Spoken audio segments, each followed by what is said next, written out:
Interactions between humans and fairies, often occurring by chance or accident, have happened since olden times. While fairy folklore recommends a safe distance, history knows many exceptions to this rule. Fairy doctors, fairy witches, fairy seers.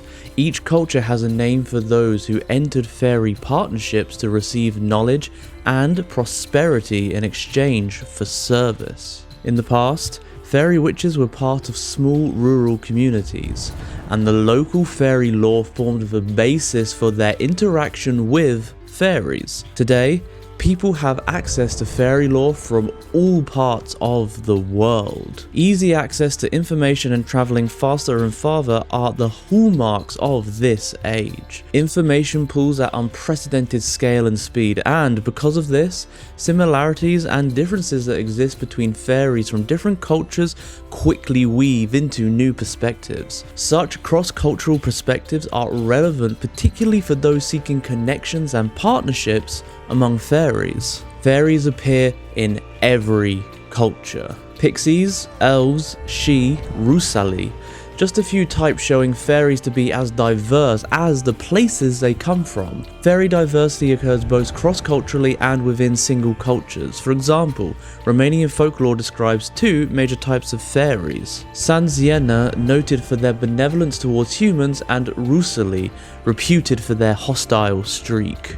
However, fairy beings are not tied down to places, nor are they confined in any way by geography. Fairies can and do travel with migrating humans. For example, in German communities in Romania and Poland, fairy traditions and the fairy types encountered are the same as in Germany. Fairies have accompanied Irish immigrants to the New World and made their home in North America, while in Ireland there is the presence of Norse elves, and considering 9th, 11th century Norse influx, the elven presence in Ireland is not surprising. We can assume that due to their mobility, interacting with fairies from various cultures is not limited to in situ experiences.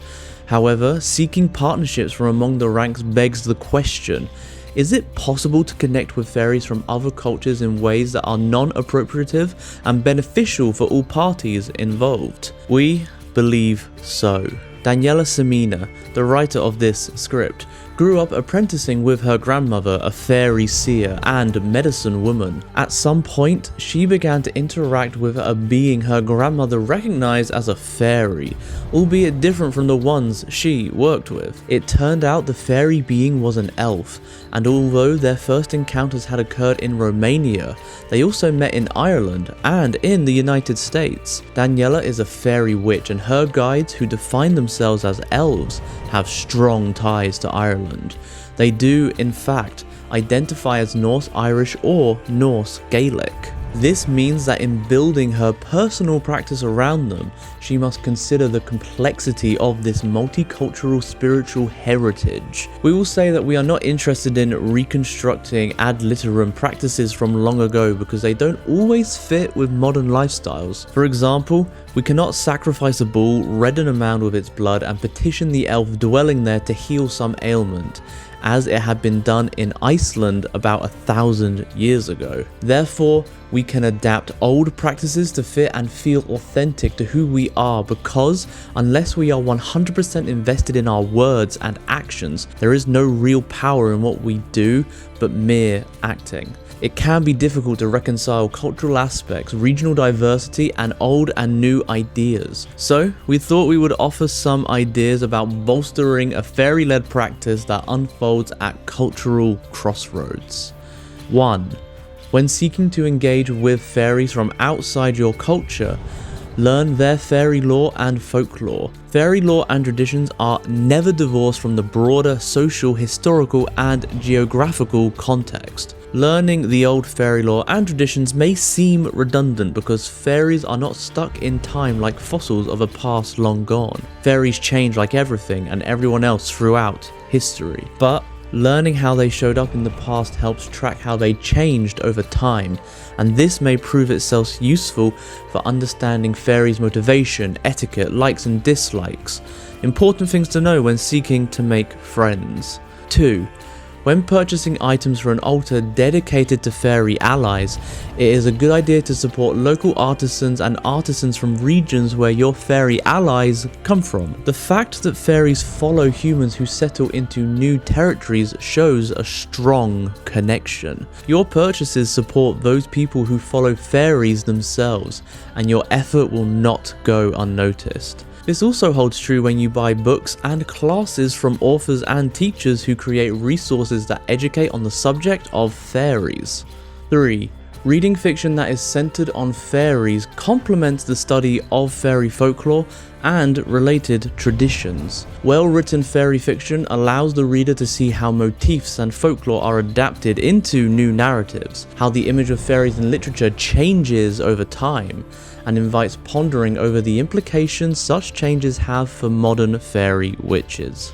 4. Visiting places of special significance is a great way to reinforce the connection with fairy allies. However, lacking the ability to travel shall not deter anyone from pursuing a connection with fairies from remote locations. Pictures of iconic places or other mementos can facilitate connection with specific locations and with the fairies in those areas. 5.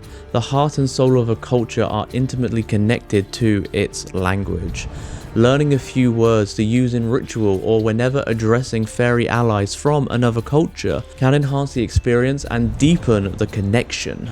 6. If it is not possible to have an altar dedicated exclusively to fairies, then setting a space for them on a shared altar is the next best option. Daniela only has one altar that their gods and elves share. The elves receive weekly offerings, while other powers are acknowledged only on specific occasions. This is not a rule set in stone, but rather what works for them. 7. Another good reason to learn the old fairy lore has to do with choosing the right offerings for them. At least to some extent, offerings are culturally specific. Over hundreds of years, deities and fairies of one culture have become accustomed to receiving certain food items. What is offered to them today may not be identical to what was given long ago, but it is still rooted in how food traditions within culture evolved over time. Start by making offerings which are reasonably close to the original traditions surrounding the fairies you connect with. Then, based on feedback, you can modify it. 8. Celebrate fairy holidays. For example, Irish, Romanian, Scandinavian, and Germanic cultures acknowledge midsummer as a time when fairies are most active and their presence felt strongly in the human world. At midsummer, magic is performed to propitiate the benevolent fairies and keep out the ill-meaning ones. To set up a calendar with fairy holidays, first read culture-specific folklore to find out what holidays relate to fairies and how. Use that as a baseline and include other elements that resonate within you. Your aim is to create a calendar that you can relate to, while also being based on traditional ideas. For example, Daniela corroborated her findings about the Norse, honouring the elves with what she learned about Irish seasonal festivals, when fairy activity is notably strong. She also realised that stars, especially the Pleiades, are relevant in timing the holidays she holds for elves, so she is currently working to incorporate that tidbit into her practice. Fairy magic at cultural crossroads is not an easy, foolproof path.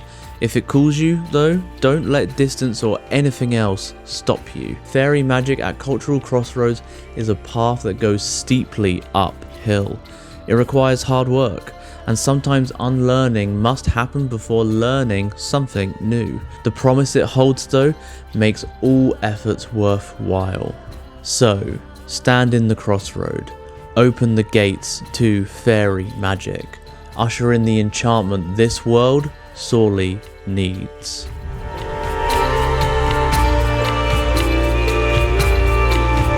This article first appeared on our blogging site, The Pagan Collective, written by Daniela Samina. Head over there to find all sorts of fun pagan things. Thank you so much for watching. A special thank you to our members. You too can become a member and gain early access to videos just like this one. Subscribe for weekly videos, ring the bell for notifications, and we will see you next time.